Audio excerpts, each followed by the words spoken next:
I mean, it's gotten to the point where Florida fans are telling Graham Mertz he needs to make a DoorDash account. Here's where things really, and I mean really, get fascinating. Billy Napier's job and livelihood is riding on this quarterback situation. And here's all I'm going to say about it. He better make the right choice, because if he doesn't, he's going to be fired.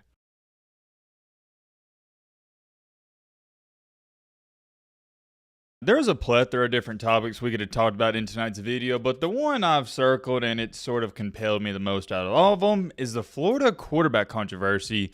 And what's so interesting about it is, guys, it is only week 2, or my apologies, week 2 just ended. It's now week 3. 2 weeks into a college football season, and we're already having quarterback problems. I mean, what is going on? By the way, we're not doing no intro, none of that. I don't got time to waste. You don't got time to waste either. We're getting straight into it. We don't got a jam-packed video for your Wednesday night. This is the one and only topic we're going to talk about because I think it's that important. For those of you that aren't too familiar with the situation and what's going on, let me catch you up to speed. Last year's quarterback, Graham Mertz, he returned this year, so presumably he was going to be the guy and he's going to be the starter. But, and I have an extremely big but, you better believe this, he got banged up in game 1, so he didn't play in week 2. And also, it didn't help that Florida laid an egg in week 1. And it's not that I think Florida fans hate Graham Mertz. It's more so when you lose by 20, 30 points, however many points they lost by to Miami, fans, they want to see a change somewhere, because that's what we think. Okay, to fix this, we got to change something, whether that's the quarterback position, play calling, something. And when your offense isn't scoring points, by default, every single fan in the nation goes, okay,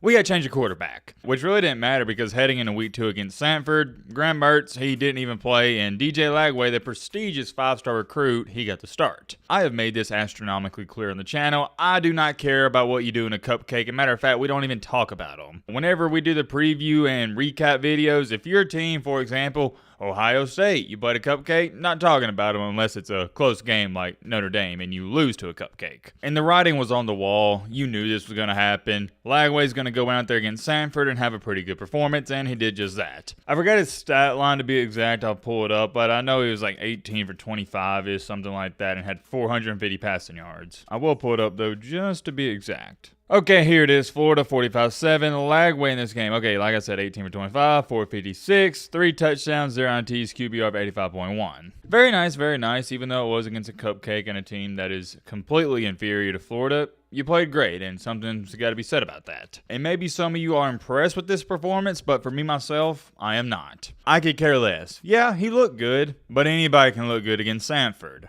The reason I bring this up is because when Florida fans saw this performance, you would have thought they saw the finest girl in high school just walk past them. They were, and currently, as of when I'm speaking, still are googly eyes over DJ Lagway. It's the greatest analogy I can give you. It's when you're an underclassman and you see that very pretty, beautiful, hot, whatever you want to call her, senior. She walks past you and you think she's the next best thing since sliced bread. That's the same predicament Florida fans are in. And here's the thing, DJ Lagway might be, there's a chance, he might be the next best thing since sliced bread. We don't know. But similar to the hottest girl in your high school, yeah, it looked good at first glance, but you gotta get to know her. You don't know if DJ Lagway's the guy. You just got a glimpse of him. And Florida fans, as to where it stands right now, they don't care. They done forgot about that girl they was talking to who was a 5 or 6 out of 10. They're focused on the 10 out of 10, which is Lagway. It's crazy to think, but Graham Mertz is essentially an afterthought for these Florida football fans. I'm not saying you're wrong for doing that. It's more so if I'm explaining to you what's going on. It's human nature. Florida football fans have simply fallen in love with the thought of what DJ Lagway can be one day. I'm going to continue to say it. He might be everything and anything you think he's going to be in your head, but we don't know until he plays some serious teams or he plays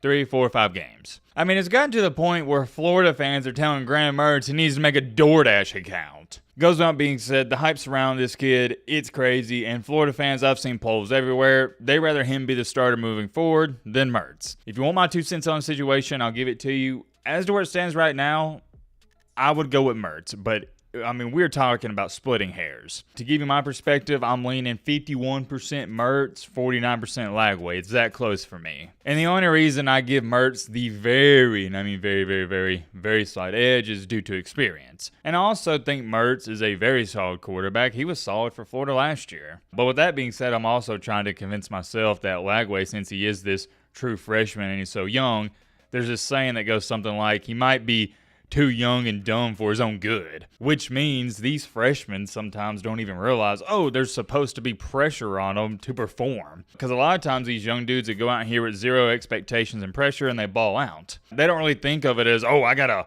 big time game against Texas A&M. They just view it as, hey, I get to start. This is pretty cool. I'm playing a collegiate football game. It's not similar, but it's kind of like the John Manziel mentality. You just go out there and you don't care. You just play ball like he was in the backyard as a kid. And with Lagway, I get those vibes. He's just playing football and he's having fun. With that being said, moving forward, Billy Napier has made this clear. It's going to be a 2-quarterback system. Well, it's not labeled as a system, but you get what I'm trying to say. They're going to be playing both of these guys, which is going to be super interesting. And it's always a double-edged sword when you're playing 2 quarterbacks. Here's what Napier had to say, quote unquote. We're going to do what's in the best interest of the team. I think both these players can make our team better. I think that's what we intended to do. The great thing is there is a great relationship there. Confidence, humility from both guys, and a healthy respect from the team and staff for both players. Florida's defensive lineman Tyreek Sapp stated, quote unquote, you want to get bit by a rattlesnake or you want to get bit by a cobra? Pick your poison. Either way, I think you're going to die. Referring to his quarterbacks. So if you do want to take a positive out of this, I guess at least you could say the team's backing both players, which is great. But for the fans, it's not the same scenario. They want to see Lagway. Here's where things really, and I mean really, get fascinating. Billy Napier's job and livelihood is riding on this quarterback situation. And here's all I'm going to say about it. He better make the right choice, because if he doesn't, he's going to be fired. Napier is walking on a thin, and I mean a very thin line. If he handles this poorly, and Florida goes out here and finishes 5-7, 6-6, you can say goodbye. However, if he goes out here and let's say for this video grooms DJ Lagway to be a starter and they somehow sneak out 7 wins this year, maybe, best case scenario by the way, 8 wins, will keep his job probably, because remember, he got Lagway coming back. And you almost feel like for the sake of his job, all of his eggs have to be in one basket with Lagway, because he's the future. It's a tricky and delicate situation. Gonna be interesting to see how he handles it. Don't worry, I'm sure he'll screw it up. Let's talk about the quarterback battle and what to expect. Florida plays Texas A&M this week, so this is a big game. I'd argue and say it's a bigger game for Florida than Texas A&M, because Texas A&M, they're in a rebuild. You could say Florida's in a rebuild, but their coach, he's on the hot seat, so a little bit different. There's this old saying in regards of a quarterback battle, and it goes something like this. If you have 2 quarterbacks, you have none. And for me, the reason why I've never liked a 2-quarterback system, and that's what this is looking like it's going to be, is because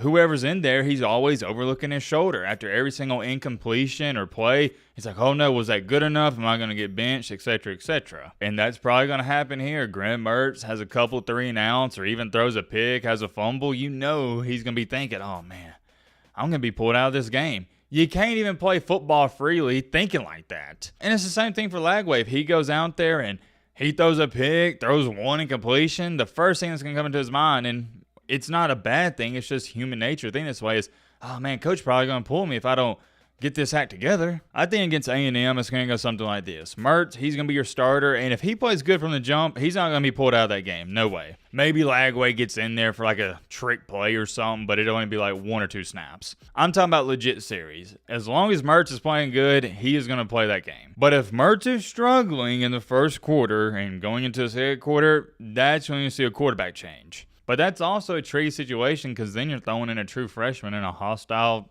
SEC game. I still believe it's Mertz's job to lose, but I guess we'll have to wait and see. The only way I believe Lagway just goes in there and wins the job and never looks back is if he plays outstanding against Texas A&M, if he does come in, and the week after that. If Lagway has 2 just stellar performances like he had against Sanford, it's over for Mertz. He can pack his bags. Because at that point in time, he'd now have 3 really good games under his belt. A&M, who are they play after, and Sanford. If you're a Florida fan, I'm curious. Let me know in the comment section, or even if you're not a Florida fan, who do you prefer? Mertz or DJ Lagway? And also explain to me in the comment section why. It's one of the more interesting situations going on in college football, although there's a lot of interesting stuff. I'm curious. Let me know your thoughts on all this down below. But